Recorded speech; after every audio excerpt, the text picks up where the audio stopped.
The pain was blinding sharp and entirely uncalculated, cutting through the haze of a 4 in the morning wake-up call. My left arm felt like it had been dipped in liquid fire, and when I tried to move it, the edges of my vision fuzzed into static white. I bit down on my lower lip hard enough to taste copper because I could not scream. I could not make a sound. The sheer absurdity of the situation was almost as paralyzing as the fractured bones in my forearm. 10 minutes ago, I had just been a thirsty man walking into the kitchen of our Manhattan penthouse for a glass of water. I had not expected to find Arthur Romano, former head of the Romano crime family, a feared mafia boss, and my boyfriend's father waiting for me in the dark. He was wearing a bespoke Italian 3-piece suit at 4 in the morning, which from an accounting perspective seemed like an utterly unnecessary overhead expense for a home invasion. "You think you are clever, Omega?" Arthur had hissed, stepping out of the shadows of the kitchen island. His voice was a low, gravelly baritone designed to make grown men tremble. "A bookstore clerk, a nobody. You think you can infiltrate the Romano family? Vincent is an alpha destined to lead an empire. He needs a strategic alliance, not a pathetic charity case waiting to be exploited." I had stood there tired and unimpressed, calculating the statistical probability of him carrying a suppressed weapon versus just wanting to deliver a dramatic monologue. "You are a liability my son does not need." Arthur continued taking a menacing step forward to press his point. He raised his hand, likely intending to grab my collar or deliver a forceful shove. But Arthur Romano, a man who had survived gang wars and federal indictments, had failed to account for a critical environmental variable. It was the faulty ice maker on our $10,000 smart fridge. His polished leather Oxfords hit the small puddle of leaked water on the slick marble floor. Physics took over. The feared mafia boss's legs flew out from under him. In a sheer panic reflex, Arthur reached out and grabbed the closest object to break his fall. That object was my left wrist. His heavy frame went down hard, dragging me with him. I hit the marble floor, but not before I felt the sickening, distinct breaking of my radius and ulna buckling under the combined weight of gravity and a 200-pound mobster. A loud cracking noise echoed through the room, louder than a gunshot. For 3 agonizing seconds, neither of us moved. Arthur sat on the wet floor, his expensive suit soaked in fridge water, staring at my strangely angled arm with wide, panicked eyes. The intimidating alpha aura had vanished, replaced by the sheer horror of an older man who had just accidentally hospitalized his son's partner. But Arthur was nothing if not committed to his brand. He scrambled to his feet, frantically straightening his tie and brushing invisible dust off his wet trousers. He looked at me trembling on the floor and cleared his throat to force the gravel back into his voice. "You fell," Arthur sneered, though his breathing was uneven. "If you tell Vincent what actually happened, if you tell him I was here, I will make sure he chooses the family over you, and you will lose him forever. Do you understand me, Omega?" I had understood. I understood perfectly that my future father-in-law was an absolute idiot.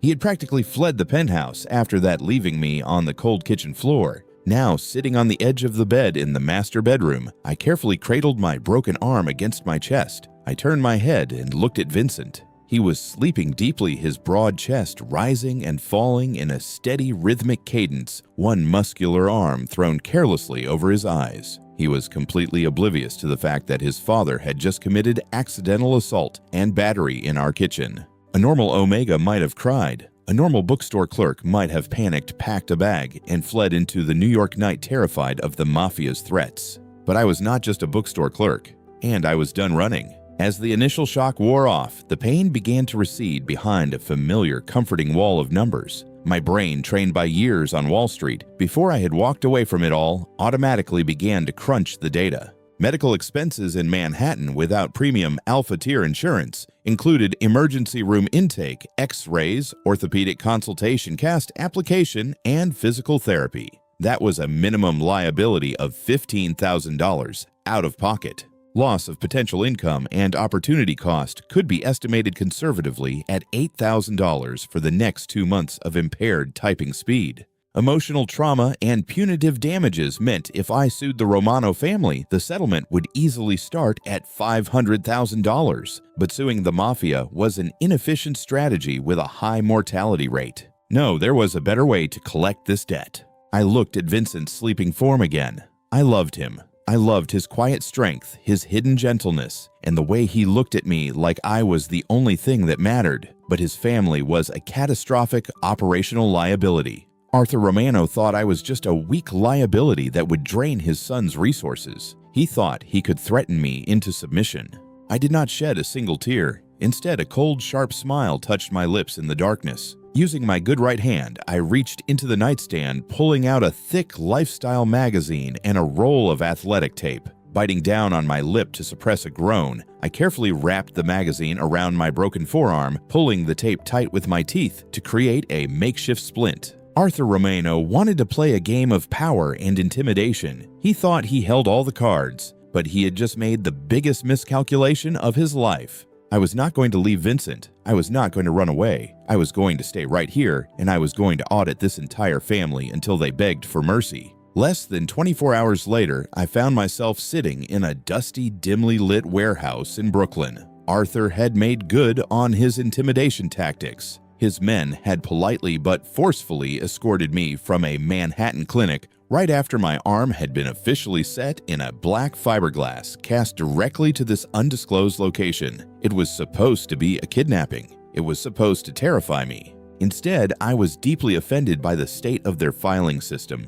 They had locked me in what appeared to be the syndicate's back office. The room was filled with battered metal desks and dozens of cardboard boxes overflowing with paper. For a criminal empire that prided itself on efficiency and ruthlessness, their record-keeping was an absolute disaster. There were loose receipts for ammunition mixed with dry cleaning bills and handwritten ledgers that looked like they had been tallied by a mildly concussed teenager. Since I was trapped here with nothing but my good right hand and a raging sense of professional indignation, I started pulling folders from the nearest box. The heavy metal door swung open, hitting the concrete wall with a loud ringing impact. Vincent rushed in, his dark eyes wide with a mixture of panic and lethal intent. He had clearly dropped everything the moment he realized I was missing. He looked ready to tear the building apart, brick by brick. Julian. Vincent breathed, crossing the room in 3 long strides. He knelt beside my chair, his large hands hovering nervously over my cast, afraid to cause me more pain. "Are you hurt? Did they touch you? I am going to kill him. I am going to tear my father's empire to the ground." I held up my index finger, signaling him to wait, and finished dragging a red pen down a column of numbers on a ledger I had spread across the desk. "Give me 1 second. I said, my eyes scanning the chaotic digits. I circled a final number, tapped the paper, and then looked at my fiercely protective alpha. "Vincent, we have a massive problem." He blinked, the murderous rage in his eyes momentarily derailed by my complete lack of distress. "What, your arm? Did the doctor say anything?" "Not my arm," I interrupted, gesturing to the mountain of paperwork. "Your cash flow. It is a catastrophe, Vincent. I have been looking through these ledgers for exactly 45 minutes, and I have already found a 20% variance in your gross operating margins. Whoever is managing your logistics is either skimming off the top or fundamentally does not understand basic arithmetic. I suspect it is both." Vincent stared at me. He looked at my broken arm, then at the red pen in my right hand, and finally at the meticulously organized stacks of paper I'd managed to sort with one hand. "You were kidnapped by the mafia," Vincent said slowly, as if testing the words. "And you are doing our taxes." "Someone has to," I replied, irritated. "This is embarrassing. Do you know how much money you are losing on inefficient supply chain routing alone?" Vincent let out a breath that sounded like a cross between a laugh and a sigh of absolute relief. He rested his forehead against my good shoulder. "I thought I had lost you," he murmured, his voice trembling slightly. I was terrified. I softened, dropping the pen. I reached up and ran my fingers through his dark hair. "I am not going anywhere," I promised softly. "But seriously, Vincent, we need to talk about your overhead expenses." He pulled back, a genuine, bewildered smile breaking through his exhaustion. He looked at me, not as a fragile omega who needed saving, but as someone entirely different. Someone who looked at a room full of mobsters and saw only a poorly managed balance sheet. "Let me get you out of here first," he said, kissing my temple. "Then you can audit us all you want." I shook my head, grabbing a fresh stack of invoices. "I am not leaving until I find out where this missing 40% is going. Bring me a laptop, some coffee, and maybe some takeout. We are going to be here a while." By midnight, the damp Brooklyn warehouse felt less like a makeshift prison and more like a high-stakes war room. Vincent had returned a few hours ago armed with 2 critical operational assets. He brought a steaming bag of spicy Szechuan takeout and a top-of-the-line MacBook Pro. He had also brought a marginally more ergonomic desk chair, though I was still drafting a mental complaint to the occupational safety authorities about the lighting in this place. "You need to eat, Julian," Vincent said softly. He was leaning against the edge of the battered metal desk, holding a carton of lo mein and a pair of chopsticks. "I need to run a vertical lookup function across 3 years of offshore shell company data." I countered, not taking my eyes off the glowing screen. My broken left arm was securely strapped to my chest in its sleek black cast, which meant I was navigating the spreadsheet with my right hand alone. Slower than my usual speed, but still lethal. "The data's not going anywhere. Open your mouth." I finally looked away from the screen, glaring at the feared heir of the Romano crime family who was currently trying to spoon-feed me noodles like I was a toddler. But the look in Vincent's dark eyes was not mocking. It was deeply tender-laced with an exhaustion that mirrored my own. I sighed, leaning forward, and let him feed me. "Your father sent a series of frantic encrypted text messages," Vincent mentioned casually, offering me another bite. "He wants to know if you are broken yet. I told him you were currently breaking the family's server firewall." Did he understand what that meant? I mumbled around a mouthful of noodles. "Not at all. He asked if a firewall required a fire extinguisher. I think he believes the cloud is an actual meteorological event." Vincent smiled, though it did not quite reach his eyes. He set the takeout container down and gently brushed a stray lock of hair away from my forehead. "Julian, why a bookstore?" My hand froze over the trackpad. The cursor on the screen blinked mockingly. "What do you mean?" I asked, keeping my voice neutral. "You are a genius," Vincent said quietly. He gestured to the complex, multi-layered financial models I had built in the last 3 hours, completely dismantling his syndicate's flawed accounting. "You analyze data like a predator tracking prey. You do not just understand money, you command it. Someone with your brain should not be stocking fantasy novels in a dusty shop in Soho. So why?" The silence stretched between us, filled only by the low hum of the warehouse's backup generator. I stared at the spreadsheets, but the numbers blurred, replaced by memories I had spent 3 years trying to bury. "Before the bookstore," I started, my voice unusually tight. "I worked on Wall Street. I was not just an analyst. I was a partner in a boutique financial technology startup. I built the algorithms. My best friend, a guy I had known since college, handled the acquisitions." Vincent did not push. He just stood there, a solid anchoring presence in the dim room, waiting for me to finish. I trusted him. I continued, closing my eyes. More than I trusted the numbers. That was my first mistake. While I was optimizing the code, he was siphoning client funds into unregulated crypto wallets. Millions of dollars. When the federal investigators came knocking, he disappeared overnight. He left me holding the bag. All the digital footprints were tied to my administrative accounts. I let out a bitter, hollow laugh.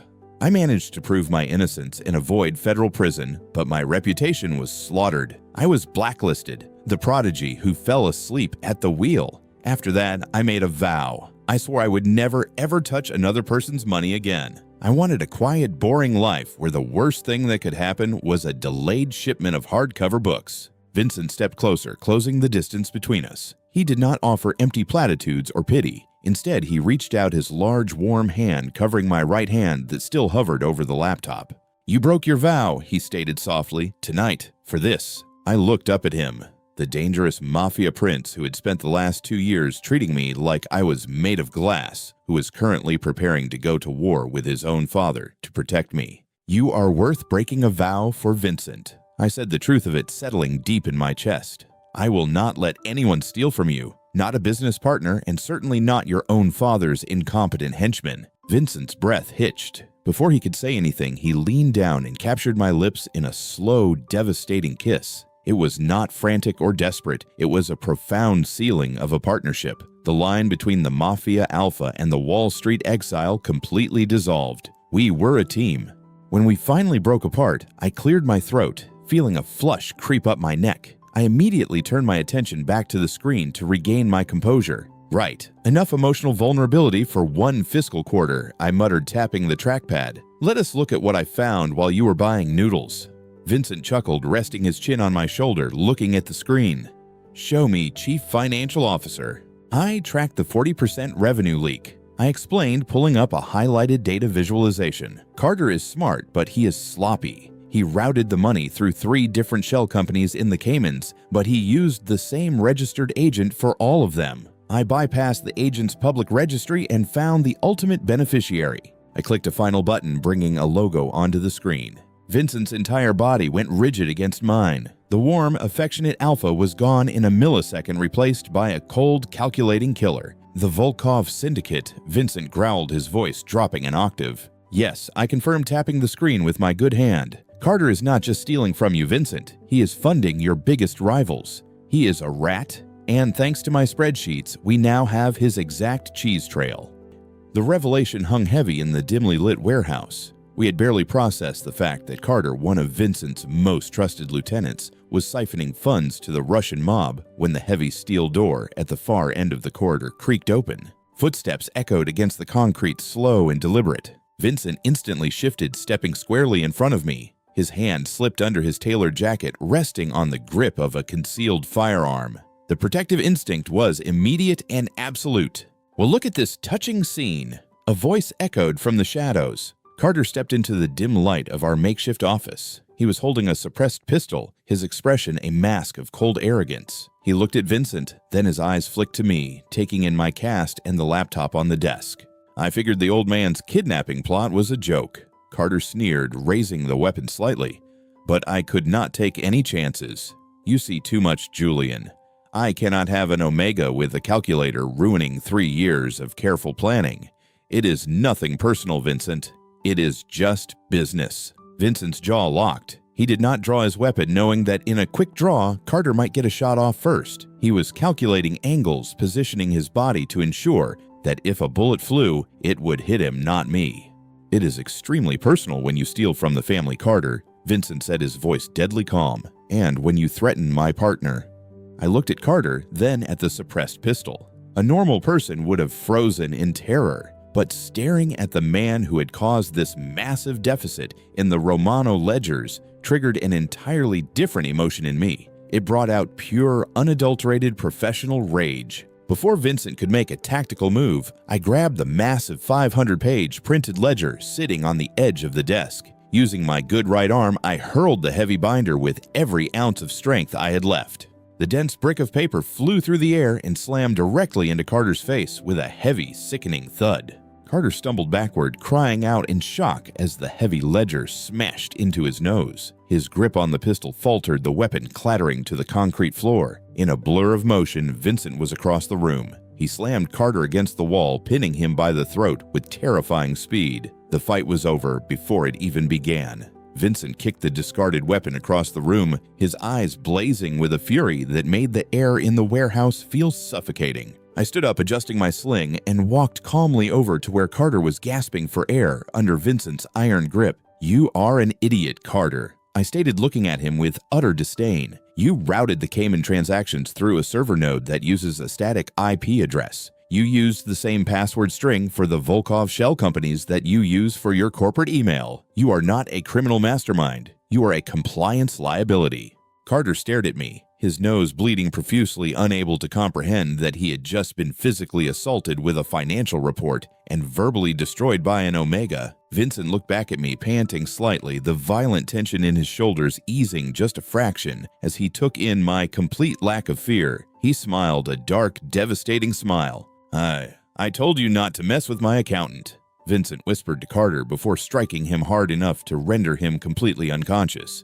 Carter slumped to the floor. Vincent turned to me, his chest heaving, his eyes scanning me for any sign of panic. But I just sighed, looking at the scattered papers on the floor. "I am going to have to recollate all of those pages," I complained. Vincent let out a breathless laugh, crossing the space between us and pulling me against his chest. He buried his face in my neck, holding me tight. I wrapped my good arm around him, feeling the steady racing beat of his heart. We were standing in a cold warehouse with an unconscious traitor at our feet, but in his arms I had never felt safer. The heavy metal door banged open once again, but this time it was accompanied by the sound of expensive leather shoes and a chorus of throat clearing. Arthur Romano strode into the room, flanked by 2 burly bodyguards. He looked around the warehouse, taking in the sight of Carter bound and unconscious in the corner, Vincent standing protectively at my side, and the glow of the laptop illuminating the stacks of financial documents.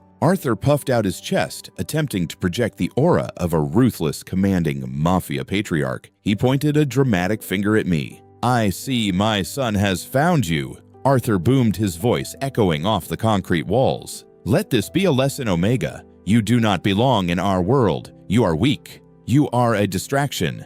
And you." I did not let him finish. I grabbed a freshly printed 50-page analytical report from the desk and slammed it down in front of him. "I am a distraction," I interrupted, my voice perfectly level but cutting through the room like a scalpel. "Arthur, your family is operating at a 40% net loss. You have been hemorrhaging capital to the Volkov syndicate for 36 months. You have over-leveraged your commercial real estate assets, and your liquid cash reserves are sitting in accounts that yield zero interest. Zero, Arthur." Arthur froze, his finger still pointing in the air, his mouth slightly open. The two bodyguards exchanged a confused glance. Vincent crossed his arms, leaning against the desk, clearly enjoying the show. "You do not even know what a vertical lookup is, do you?" I demanded, stepping closer to the aging mob boss. "You threatened to break me, but your entire financial infrastructure is already broken. If the federal authorities do not dismantle your empire, bankruptcy absolutely will. You are not a ruthless mastermind, Arthur. You are a terrible chief executive officer." The silence in the room was deafening. No one spoke to Arthur Romano like this. People who raised their voices to him usually ended up at the bottom of the East River. Arthur stared at the 50-page report, then looked up at me. The intimidating alpha persona completely evaporated, replaced by genuine, terrifying confusion. 40%, Arthur repeated, his voice suddenly small. "Yes," I said, tapping the report. "Carter was stealing from you. I found the money. I fixed the accounts. Now sit down, open that notebook, and I am going to teach you how to properly amortize a loan. Because if I have to look at another one of your handwritten ledgers, I might actually lose my mind." Arthur looked at Vincent for help. Vincent simply shrugged, a proud smirk on his face. "You heard the man, Dad," Vincent said. "Class is in session." To the absolute bewilderment of the bodyguards, the former head of the Romano crime family pulled out a chair, sat down at the battered desk, and obediently opened a notebook. For the next 2 hours, the only sound in the warehouse was my voice lecturing a mafia boss on the principles of risk management and corporate financial optimization. The regional council meeting was held in a private windowless boardroom beneath a luxury hotel in Manhattan. It was a gathering of the most powerful syndicate leaders in the city, men who traded in violence and loyalty. Today, they had gathered to formally challenge Vincent's leadership, incited by rumors of weakness and Arthur's previous complaints. The room was tense. The opposition, led by a faction secretly aligned with the Volkovs, demanded that Vincent step down, citing his inability to control his territory and his inappropriate attachment to an Omega. They expected a bloodbath. They expected a shouting match. They did not expect me. The heavy oak doors opened, and I walked in flanked by Vincent and a very subdued Arthur. I was dressed in a sharp, tailored suit, my broken arm resting in a sleek black sling, carrying my titanium-encased laptop in my right hand. I walked directly to the head of the table, connected my laptop to the massive projector screen, and clicked the mouse. A brilliantly colored, highly detailed pie chart illuminated the room. "Gentlemen," I announced, my voice steady and professional. "I am Julian Vance, acting Chief Financial Officer of the Romano Syndicate. We are not here to discuss leadership. We are here to discuss your terrible profit margins." For the next 20 minutes, I delivered a ruthless, data-driven presentation. I exposed the Volkov connection. I projected the exact amounts the opposition leaders had lost due to their inefficient smuggling routes. I showed them that fighting Vincent was mathematically illogical, whereas partnering with our new optimized logistics network would increase their revenue by at least 15% in the next fiscal quarter. The alphas sat in stunned silence, their aggressive posturing entirely neutralized by bar graphs and projected earnings. But not everyone was convinced by numbers. Suddenly, a man near the back of the room, a loyalist to the exposed Volkov faction, stood up. He drew a combat knife, his eyes locked on Vincent, realizing their coup had just been destroyed by a spreadsheet. He lunged forward, overturning a chair in his desperate attempt to assassinate the Romano heir.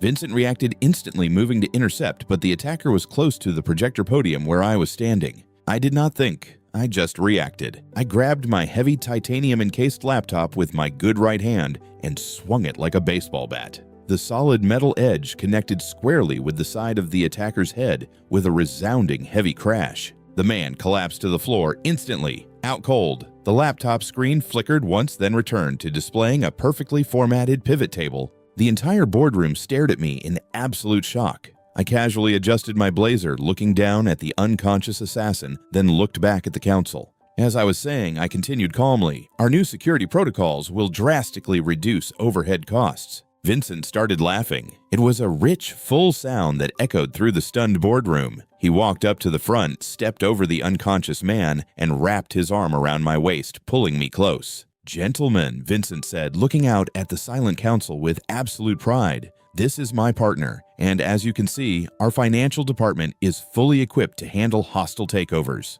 The opposition crumbled. The vote was unanimous. The Romano family's power was absolute, secured not by fear, but by undeniable, overwhelming profit. The sleek black fiberglass cast had been off for exactly 4 months and 12 days, but occasionally when the New York humidity spiked, I could still feel a phantom ache in my left radius. It was a small price to pay for the highest return on investment I had ever generated in my entire life. I sat in the ergonomic leather chair of our newly renovated penthouse office, bathed in the crisp golden morning sunlight, filtering through the floor-to-ceiling windows overlooking Central Park. The air up here did not smell like damp warehouses, motor oil, or gunpowder anymore. It smelled like rich espresso expensive cologne and legitimate taxable success. I tapped my pen against the mahogany desk, reviewing the third quarter consolidated financial statements on my dual monitor setup. The numbers were, in a word, exquisite. In the 6 months since the Mafia Council Tribunal, which the underworld now hilariously referred to as the Red Hook Audit, the Romano Syndicate had undergone a radical restructuring. The Volkov family was completely insolvent, their remaining assets absorbed or scattered to the wind. Carter was serving a very long, very quiet sentence in a federal facility courtesy of some anonymous, highly encrypted tips to the Internal Revenue Service. As for the Romanos, we were going corporate. I had systematically dismantled the archaic high-risk illegal revenue streams and aggressively funneled the capital into New York real estate legitimate import and export logistics and boutique hospitality. The profit margins had skyrocketed by 300%. We were making more money completely legally than Arthur ever did breaking kneecaps. Speaking of Arthur, my phone buzzed on the desk. Arthur Romano sent a text message. "Julian, quick question. Does a custom bulletproof armored plating modification on a Cadillac Escalade count as a depreciable business asset for tax purposes?"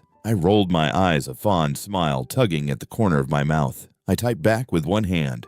"Only if you log the mileage exclusively for executive transport, Arthur," I replied, "and use the expense tracker I built for you. No shoeboxes full of receipts." Arthur responded quickly, "I am using the tracker. I color-coded it. Blue for logistics, red for well, you know. See you at Sunday dinner." I set the phone down just as the heavy oak door of the office clicked open. I did not need to look up to know who it was. The sheer gravity of his presence shifted the air pressure in the room. Vincent walked in wearing a charcoal gray suit tailored to absolute perfection. The heavy, suffocating aura of a cornered mafia prince that used to cling to his shoulders was completely gone. He looked healthy, relaxed, and devastatingly powerful. He did not say a word. He just walked up behind my chair, leaned down, and pressed a soft, lingering kiss to the curve of my neck. His large, warm hand settled confidently on my hips, grounding me. "You are working early, Mr. Vance," Vincent murmured against my skin, his deep voice vibrating through my chest. "Capital never sleeps, Mr. Romano." I replied, leaning my head back against his shoulder, letting my eyes close for a moment. I was just reviewing the final projections for the waterfront development project. The cash flow is fully stabilized. We do not need any high-yield loans, because I have the most brilliant chief financial officer in the Western Hemisphere, Vincent said softly. He spun my chair around so I was facing him, resting his hands on the armrests, trapping me in the best possible way. His storm gray eyes searched my face, filled with that same fierce, unfiltered adoration I had first seen in that dusty Brooklyn warehouse. I was just thinking about that day, I admitted, reaching up to adjust his silk tie. The day I broke my vow. I told myself I would never touch another person's money again. Vincent's expression softened. He reached up his thumb, gently brushing across my cheekbone. Do you regret it? Not for a fraction of a second, I said firmly, because I realized something. Managing your empire is not just about the money. Wall Street taught me that wealth is a weapon. People use it to destroy each other. But with you, it is a shield. I looked up at him, my heart doing that familiar erratic flutter that no algorithm could ever predict. Most people think power in your world comes from the barrel of a gun, I whispered, but it does not. Real power is holding the keys to the vault. And true love is when an alpha hands those keys to an omega without a second thought. Vincent smiled, a breathtaking, genuine expression that made him look younger, lighter. I did not just hand you the keys to the vault, Julian, he corrected softly, leaning in until our lips were brushing. I gave you the keys to my life. You saved me. You saved my family. You built this. He kissed me, a deep, grounding kiss that tasted like coffee and absolute certainty. It was a promise, a contract signed and sealed, completely unbreakable. When we finally parted, Vincent checked the luxury watch on his wrist. Are you ready? The board is waiting. A legitimate board of directors, I mused, standing up and smoothing down my own tailored blazer. No assassins in the room today. Just a few aggressive hedge fund managers. Vincent laughed, offering me his arm. But if they give us any trouble, I will just let you hit them with your laptop. It is a titanium casing, I noted, proudly slipping my hand into his, our fingers intertwining perfectly. It has a proven track record of hostile takeovers. Vincent chuckled, shaking his head. He led me toward the heavy oak doors of the office. We walked out together, side by side, leaving the shadows of the mafia behind us. The corridor ahead was bright, leading toward a glass-walled boardroom filled with executives waiting for our direction. I was Julian Vance. I was an Omega A former Wall Street exile and a bookstore clerk. But as I walked into that room with Vincent Romano's hand tightly holding mine, I knew exactly what my net worth was. It was immeasurable, and the future's dividends were looking absolutely perfect.